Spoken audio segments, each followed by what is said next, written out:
یہ کسی قمری مہینے کی رات کا آخری پہر تھا۔ بابل کے پہاڑوں کے کسی غار کا منہ ایک بھاری پتھر سے بند تھا، لیکن اچانک پتھر کھسکنے لگا اور غار کا منہ کھل گیا۔ غار کے اندر سے ایک معصوم اور نورانی چہرے والا بچہ باہر نکلا۔ ہر طرف تاریکی، اندھیرا اور گپ سناٹا تھا۔ بچے نے آسمان کی طرف دیکھا اور سوچنے لگا کہ کیا یہ چاند ستارہ ہی میرا خدا ہے؟ یہ بچہ کون تھا؟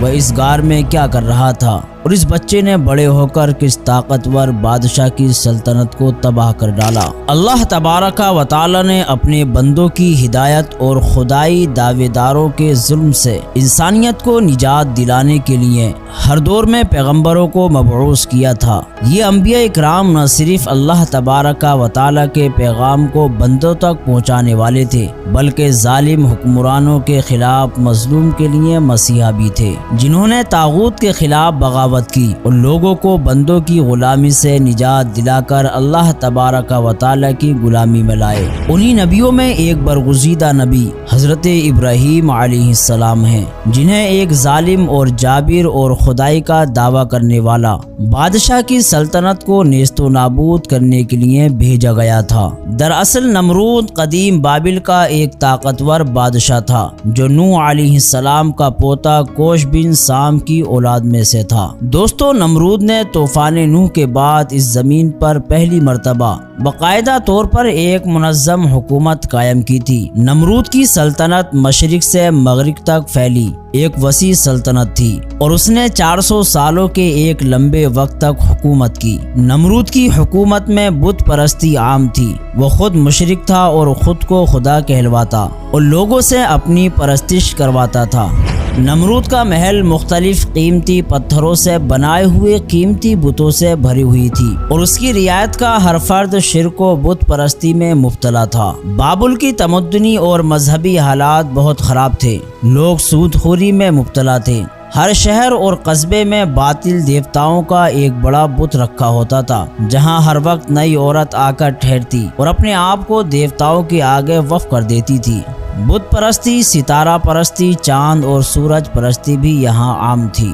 لوگوں کی جہالت کا فائدہ اٹھاتے ہوئے نمرود بھی اپنے آپ کو خدا کہلواتا تھا۔ جب نمرود کی سرکشی اور ظلم و ستم بہت زیادہ بڑھ گیا تو اللہ تبارک و تعالی نے نمرود کی پکڑ کرنے کا فیصلہ کیا۔ توریت کے نسخوں کے مطابق یہ 2160 قبل مسیحا کا دور تھا۔ یہ ایک تاریخ اور خوفناک رات تھی اور نمرود اپنے محل کے بہترین کمرے میں گہری نیند میں مبتلا تھا۔ نمرود نے اس رات ایک عجیب و غریب خواب دیکھا کہ آسمان پر ایک بڑا روشن اور خوبصورت ستارہ نمودار ہوا، جس کی روشنی اتنی تیز ہے کہ اس نے آسمان پر چمکتے چاند اور لاکھوں ستاروں کی روشنی کو پھیکا کر دیا۔ دوستو، نمرود اچانک بیدار ہو گیا اور اپنے اس خواب سے وہ بہت پریشان ہوا۔ چنانچہ اگلی صبح اس نے شہر کے تمام بڑے بڑے کاہنوں اور نجومیوں کو اپنے دربار میں بلایا۔ کاہنوں نے دیکھا کہ نمرود بہت پریشان ہے تو انہوں نے اس سے اس کی وجہ دریافت کی۔ نمرود نے کہا کہ اے نجومیوں، آج رات میں نے یہ خواب دیکھا ہے کہ ایک چمکدار ستارہ طلوع ہوا، جس سے چاند اور تمام ستاروں کی روشنی پھیکی پڑ گئی۔ اس خواب نے مجھے بہت پریشان کر دیا ہے اور مجھے ایسا لگتا ہے کہ اس خواب میں کوئی اشارہ موجود ہے۔ لہٰذا تمام نجومی سر جوڑ کر اپنے علم آداب سے اس خواب کی تعبیر نکالنے میں لگ گئے۔ کچھ دیر بعد ان میں جو سب سے بڑا نجومی تھا، اس نے نمرود سے کہا، اے بادشاہ، عنقریب تمہاری سلطنت میں ایک ایسا بچہ پیدا ہونے والا ہے جو تیری عظیم بادشاہت کے زوال کا سبب بنے گا۔ وہ تیری سلطنت کو تباہ کر دے گا اور ہمارے خداؤں کے مقابلے میں ایک خدا اور اس کے دین کا پرچار کرے گا۔ بہت تیزی سے یہ خطرہ تیری جانب بڑھ رہا ہے۔ نجومی کی بات سن کر نمرود نے دوسرے نجومی کی طرف دیکھا تو دوسروں نے بھی اس نجومی کی بات کو درست تسلیم کیا۔ پہلے تو نمرود کے دل میں خوف پیدا ہوا اور وہ گھبرا گیا، لیکن پھر اس کی انا اور تکبر نے اسے مزید مغرور بنا دیا اور اس نے غصے میں کہا کہ میری اس عظیم سلطنت کو کون برباد کر سکتا ہے، جس کی پرستش لاکھوں بابلی اور مشرق اور مغرب کے لوگ کرتے ہیں۔ پھر نمرود نے اپنے دربار میں کھڑے سپاہیوں کو یہ حکم دیا کہ بابل کے تمام مردوں کو شہر سے نکال دیا جائے اور ان پر سخت پہرا کھڑا کر دو تاکہ کوئی مرد اپنی بیوی کے پاس نہ جا سکے۔ نیز اس نے یہ بھی فرمان جاری کیا کہ جس عورت کے یہاں لڑکا پیدا ہو اس بچے کو فوری طور پر قتل کر دیا جائے۔ چنانچہ بابل میں سخت پہرا لگ گیا، ہر پیدا ہونے والے بچے کو قتل کر دیا گیا اور پورا شہر معصوم بچوں کے خون سے سرخ ہو گیا۔ کہتے ہیں کہ نمرود کے حکم سے اس کی سلطنت میں 1,00,000 بچوں کو قتل کر دیا گیا تھا۔ نمرود کے خیال سے وہ ایسا کر کے اللہ تبارک و تعالی کی مخلوق کو پیدا ہونے سے روک سکتا تھا، لیکن دراصل یہ اس کی ناقلی تھی، کیونکہ اس کی تباہی تقدیر میں لکھی جا چکی تھی۔ ان دنوں کلدیانہ کے شہر ار میں ایک شخص رہا کرتا تھا جس کا نام آزر تھا۔ آزر کی بیوی بھی اس وقت حمل سے تھی جن کا نام لونا تھا۔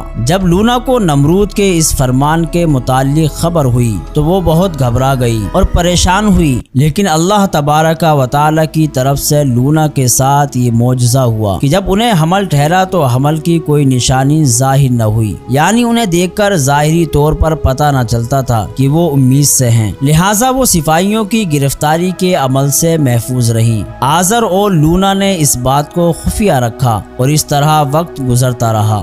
دوستوں، آزر نے شہر بابل کے وادیوں میں ایک پہاڑ کے درمیان ایک غار کی تلاش کی اور اپنی بیوی لونا کو خفیہ طریقے سے رات کے اندھیرے میں اس غار میں پہنچا دیا۔ آزر چھپ چھپا کر روز اس غار میں لونا کے لیے کھانا اور تشا لے کر آتا۔ لونا نے ابراہیم علیہ السلام کو غار کے اندر لٹا دیا اور ہاتھ بلند کر کے اللہ تبارک و تعالی سے دعا کی کہ اللہ پاک، میں اپنے اس جگر کے ٹکڑے کو اس غار میں چھوڑ کر جا رہی ہوں، تو ہی اس کی حفاظت کرنا، اب یہ بچہ تیرے امان میں ہے۔ پھر انہوں نے بچے کو بوسہ لیا اور غار کے منہ کو پتھر سے بند کر کے شہر کی جانب چل پڑی۔ یہودیوں کی کتاب تلمود میں یہ قصہ بھی ملتا ہے کہ ابراہیم علیہ السلام کی پیدائش کے روز نمرود کے ان نجومیوں نے آسمان پر ایک علامت دیکھی تھی، یعنی چمکدار ستارہ اور چاند کا پھیکا پڑ جانا۔ بہرحال جب دوسرے دن لونا اپنے بچے کو دیکھنے اس غار میں آئی تو دیکھا کہ بچہ انگوٹھا چوس رہا ہے اور بچے کے انگوٹھے سے دودھ جاری تھا۔ یہ اللہ تبارک و تعالی کی قدرت تھی کہ ابراہیم علیہ السلام کو غذا فراہم ہو۔ اس طرح فرشتے ابراہیم علیہ السلام کے لیے خوراک اور غذا کا انتظام کیا کرتے تھے، جس سے حضرت ابراہیم علیہ السلام روز اتنا بڑھتے جتنا ایک عام بچہ 1 مہینے میں بڑھتا ہے۔ آپ کی والدہ آپ کو دیکھنے روز غار میں آیا کرتی اور یوں حضرت ابراہیم علیہ السلام 1.5 سال کے ہو گئے۔ آپ 1.5 سال کی عمر میں ہی باقی بچوں کی نسبت جسمانی اعتبار سے تندرست اور مضبوط ہو چکے تھے اور آپ باتیں بھی کیا کرتے تھے۔ دوستو، حضرت ابراہیم علیہ السلام 7 سال اسی غار میں رہے۔ آپ علیہ السلام کی والدہ ایک نیک سیرت خاتون تھی اور وہ واحد خدا پر یقین رکھتی تھیں، لہٰذا آپ کی والدہ آپ کو نیک آداب و اخلاق سکھایا کرتی تھی۔ گزرے ہوئے پیغمبروں کے واقعات بتاتی۔ حضرت ابراہیم علیہ السلام ان واقعات کو غور سے سنتے۔ حضرت ابراہیم علیہ السلام ان واقعات کو غور سے سنتے اور سمجھتے، لیکن آپ کی والدہ خود نہیں جانتی تھی کہ وہ جس بچے کی تربیت میں لگی ہوئی ہیں وہ خود ایک عظیم پیغمبر ہے۔ حضرت ابراہیم علیہ السلام ہمیشہ اپنی والدہ سے کہا کرتے کہ اے اماں جان، مجھے بھی اپنے ساتھ شہر میں لے چلیں، لیکن آپ کی والدہ جواب دیتی کہ نہیں، شہر میں آپ کی جان کو خطرہ ہے۔ روایت میں آتا ہے کہ ایک رات حضرت ابراہیم علیہ السلام غار سے باہر نکلے۔ غار سے نکلتے ہی آپ کی نظر تاریخ، بیابانوں اور کھلے آسمان پر پڑی جس میں چاند اور ستارے جگمگا رہے تھے۔ حضرت ابراہیم علیہ السلام نے اپنی زندگی میں پہلی مرتبہ اس حسین دنیا کو دیکھا تھا۔ آپ کو یہ زمین اور آسمان نہایت ہی عظیم اور بے مثال لگا۔ آپ علیہ السلام کو آسمان پر ایک چمکدار ستارہ نظر آیا۔ یہ مشتری ستارہ تھا۔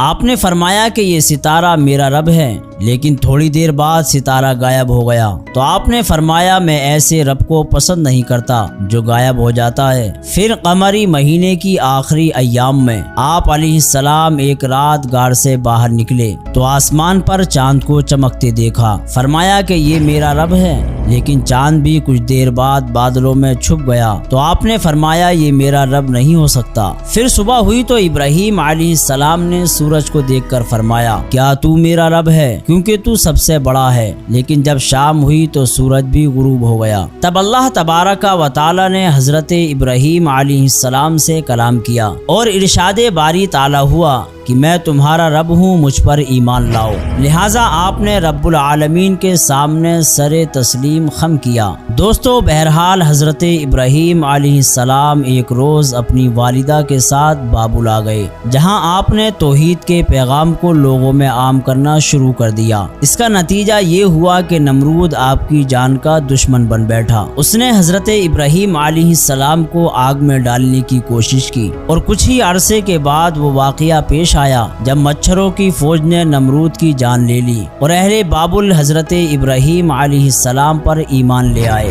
ہم نے دیکھا کہ خدائی کا جھوٹا دعویدار اور تکبر انا میں مبتلا بادشاہ نمرود نے بے شمار معصوم بچوں کے قتل عام کے بعد یہ سوچ لیا کہ اب وہ موت اور اپنی بربادی سے فراری اختیار کر چکا ہے، لیکن اللہ تبارک و تعالی نے اس مشکل حالات میں بھی حضرت ابراہیم علیہ السلام کو بچا لیا اور خدا بند قدوس کی مدد سے نہ صرف آپ بے یار و مددگار ایک سنسار غار میں پرورش پاتے رہے، بلکہ جوان ہو کر اس متکبر بادشاہ کی سلطنت کو برباد کر دیا۔ بے شک اللہ تبارک و تعالی جسے بچانا چاہے تو دنیا کی بڑی سے بڑی طاقت اسے مٹا نہیں سکتی، اور تقدیر الہی کے فیصلے لاکھ کوششوں کے باوجود ٹالے نہیں جا سکتے۔ فی الحال دوستو، آج کی اپنی ویڈیو کو ہم یہیں پر ختم کرتے ہیں۔ ویڈیو پسند آنے پر نہ صرف ویڈیو کو لائک کریں بلکہ اپنے دوستوں میں بھی ضرور شیئر کریں، اور اسی طرح کی ویڈیوز دیکھنے کے لیے ہمارے چینل کو ضرور سبسکرائب کریں۔